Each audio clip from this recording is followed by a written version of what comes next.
Hello, welcome back. ഇന്ന് നമ്മൾ recipe fried ചിക്കനാണ്. നമ്മൾ KFC നിന്നും റെസ്റ്റോറൻറ്റിൽ നിന്നും എല്ലാം കഴിച്ച അതേ ടേസ്റ്റിലും പെർഫെക്ഷനിലും നമുക്ക് വീട്ടിൽ തന്നെ ഉണ്ടാക്കാം. എപ്പോഴും കിച്ചണിലുള്ള ഇൻഗ്രീഡിയൻസ് മതി ഇതുണ്ടാക്കാൻ. വീഡിയോ മുഴുവനായിട്ട് കണ്ടിട്ട് ഇഷ്ടപ്പെട്ടാൽ ലൈക്കും സബ്സ്ക്രൈബും ചെയ്യാൻ മറക്കല്ലേ. അപ്പോൾ ആദ്യം തന്നെ ഒരു പാത്രത്തിൽ 1 കപ്പ് പാൽ, അതിലേക്ക് 2 ടേബിൾ സ്പൂണോളം വിനീഗറോ അല്ലെങ്കിൽ 2 ടേബിൾ സ്പൂൺ ചെറുനാരങ്ങൻ്റെ നീരോ ഒഴിച്ച് അത് ബട്ടർ മിൽക്കാക്കാൻ 10 മിനിറ്റ് വെക്കുക. അതിന് ശേഷം അതിലേക്ക് ഒരു മീഡിയം സൈസ് സവാളൻ്റെ പകുതിയും ഒരു 8-10 വെളുത്തുള്ളിയും നന്നായി പേസ്റ്റ് ആക്കിയിട്ട് അത് ഇതിലേക്ക് ഇട്ട് കൊടുക്കുക. 1 ടേബിൾ സ്പൂണും കുരുമുളക് പൊടിയും 1 ടേബിൾ സ്പൂണ് ചില്ലി പൗഡറില്ലേ, മുളക് പൊടി, അതും 1 ടേബിൾ സ്പൂണ് വിനീഗറും ചേർത്ത് അതിലേക്ക് ഒരു നുള്ളു ബേക്കിംഗ് സോഡയും ആവശ്യത്തിന് ഉള്ള ഉപ്പും ഇട്ട് നന്നായി മിക്സ് ചെയ്തെടുക്കുക. ഇനി ഓണിയനും ഗാർലിക്കിൻ്റെയും പേസ്റ്റിന് പകരം പൗഡർ ഉണ്ടെങ്കിൽ അതും വേണമെങ്കിൽ എടുക്കുക. പൗഡർ എല്ലായിടത്തും ഉണ്ടാവില്ലല്ലോ, എല്ലാ വീട്ടിലും ഉണ്ടാവില്ലല്ലോ. അപ്പോൾ നന്നായി പേസ്റ്റ് ആക്കിയാലും മതി. അതിന് ശേഷം നമ്മൾ ഈ ചിക്കൻ ഇതിലേക്ക് നന്നായി മുങ്ങിക്കിടക്കുന്ന രീതിയിൽ വെക്കുക. ഇത് ചിക്കൻ നന്നായി നല്ല സോഫ്റ്റും ജ്യൂസി ആവാൻ വേണ്ടിയിട്ടാണ് കേട്ടോ. നമ്മൾ നല്ല പെർഫെക്റ്റ് നല്ല ജ്യൂസി ആയിട്ട് കിട്ടാൻ വേണ്ടിയിട്ടാണ് ഇങ്ങനെ ചെയ്യുന്നത്. അതിൽ മുക്കി തന്നെ വെക്കണം. അത് ഒരു 5-6 മണിക്കൂറോളം ഫ്രിഡ്ജിൽ വെച്ച് കണ്ട് വെക്കണം കേട്ടോ, റെസ്റ്റ് ചെയ്യാൻ വെക്കണം. അതിന് 5-6 മണിക്കൂറിന് ശേഷം ഒരു 10 മിനിറ്റ് മുന്നേ അത് ഫ്രിഡ്ജിൽ നിന്ന് എടുത്ത് മാറ്റി വെക്കാം. ഇതിലെ വെറ്റ് മിക്സും ഡ്രൈ മിക്സും ഉണ്ടാക്കാം. അപ്പോൾ അങ്ങനെ വെറ്റ് മിക്സ് ഉണ്ടാക്കാം കേട്ടോ. 1 കപ്പ് മൈദ, 1 മുട്ടയും 2 ടേബിൾ സ്പൂണ് കോൺഫ്ലവറും 1 ടേബിൾ സ്പൂണ് ജിഞ്ചർ ഗാർലിക് പേസ്റ്റും ചേർത്തിട്ട് നന്നായി മിക്സ് ചെയ്യുക. കുറച്ച് വെള്ളം ഒഴിച്ചിട്ട് ഒരു ബാറ്ററായിട്ട് ആക്കിയെടുക്കുക കേട്ടോ. അതായി വീഡിയോയിൽ കാണുന്ന പോലെ. ഇനി ഇതിലേക്കുള്ള ആവശ്യത്തിനുള്ള ഉപ്പിടുക. ഉപ്പ് ചിക്കനിൽ നമ്മൾ ഇട്ടതാണ്, അപ്പോൾ ഇതിലേക്ക് കുറച്ചിട്ടാൽ മതി, അല്ലെങ്കിൽ ആകെ ഉപ്പ് ഏറിയിട്ട് ചിക്കൻ്റെ ടേസ്റ്റേ മാറിപ്പോകും കേട്ടോ. ഇനി ഉണ്ടാക്കുന്ന 2 ബാറ്റർക്കും ആവശ്യത്തിനുള്ള ഉപ്പിട്ടാൽ മതി കേട്ടോ, കുറേ. അതിന് ശേഷം നമുക്ക് ഡ്രൈ മിക്സ് ഉണ്ടാക്കിയെടുക്കാം.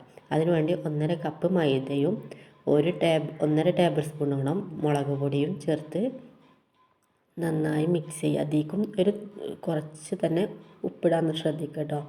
ഇനി ഇത് ടൈം എടുത്തിട്ട് തന്നെ നന്നായി മിക്സ് ചെയ്തെടുക്കുക. മുളക് പൊടിയും ഉപ്പും എല്ലായിടത്തും എത്തുന്ന രീതിയിൽ നന്നായി മിക്സ് ചെയ്തെടുക്കുക കേട്ടോ.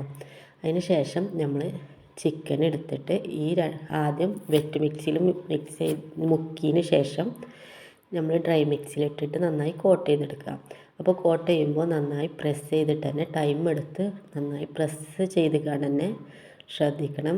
എവിടെയും നനവുണ്ടാവരുത്. നനവുള്ള സ്ഥലത്തൊക്കെ നന്നായി പൊടിയിട്ട് നന്നായി പ്രസ് ചെയ്തിട്ട് തന്നെ ചെയ്തെടുക്കുക. അതിന് ശേഷം ഒന്ന് തട്ടി കൊടുത്താൽ ആ ക്രിങ്കിൾസൊക്കെ വരും കേട്ടോ ചിക്കനിലെ. അങ്ങനെ ഇതുപോലെ നമ്മൾ ഒരു ബാച്ചിൽ എത്ര ചിക്കനാണോ പൊരിക്കാൻ പറ്റുന്നത് അതിനുള്ളത് മാത്രം ഇങ്ങനെ റെഡിയാക്കി എടുക്കുക കേട്ടോ. അങ്ങനെ ഇതൊക്കെ ഞാൻ ഒരു ബാച്ചിൽ 5 എണ്ണമാണ് പൊരിച്ചെടുക്കുന്നത്. അപ്പോൾ 5 എണ്ണം അങ്ങനെ റെഡിയാക്കി എടുക്കുന്നുണ്ട്. അപ്പോഴേക്കും നമുക്ക് ഒരു മീഡിയം ഫ്ലെയിമിൽ കുറച്ച് എണ്ണ ചൂടാക്കാൻ വേണ്ടിയിട്ട് വെക്കുക. മീഡിയം ഫ്ലെയിമിൽ തന്നെ, ഹൈ ഫ്ലെയിമിലിട്ട് ചൂടാക്കരുത് കേട്ടോ. അപ്പോൾ ചിക്കൻ പെട്ടെന്ന് അങ്ങോട്ട് കളർ ചേഞ്ചായി പോകും. അപ്പോൾ മീഡിയം ഫ്ലെയിമിൽ തന്നെ ഇട്ടിട്ട് എണ്ണ നന്നായി ചൂടാക്കി എടുക്കുക. അതിന് ശേഷം ഇത് ഓരോന്ന് അതിലിട്ടിട്ട് ഫ്രൈ ചെയ്തെടുക്കുക. അങ്ങനെ നന്നായി ചൂടായ എണ്ണയിലേക്ക് നമ്മൾ റെഡിയാക്കി വെച്ചിട്ടുള്ള ചിക്കൻ ഓരോന്നിട്ടിട്ട് ഫ്രൈ ചെയ്തെടുക്കുക കേട്ടോ.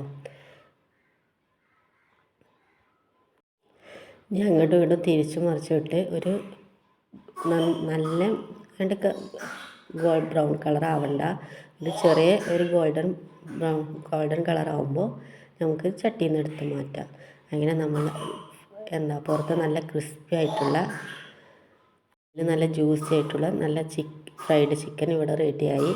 അപ്പോൾ നമ്മൾ KFC എന്നൊക്കെ കഴിക്കണില്ലാതെ ടേസ്റ്റിൽ നമുക്ക് വീട്ടിൽ തന്നെ ഉണ്ടാക്കിയെടുക്കാം. നല്ല പെട്ടെന്ന് നല്ല ഈസി അല്ലേ. അപ്പോൾ എല്ലാവരും ഒന്ന് ട്രൈ ചെയ്ത് നോക്കുക. എന്നിട്ട് നിങ്ങളുടെ ഫീഡ്ബാക്ക് പറയാൻ മറക്കരുത് കേട്ടോ.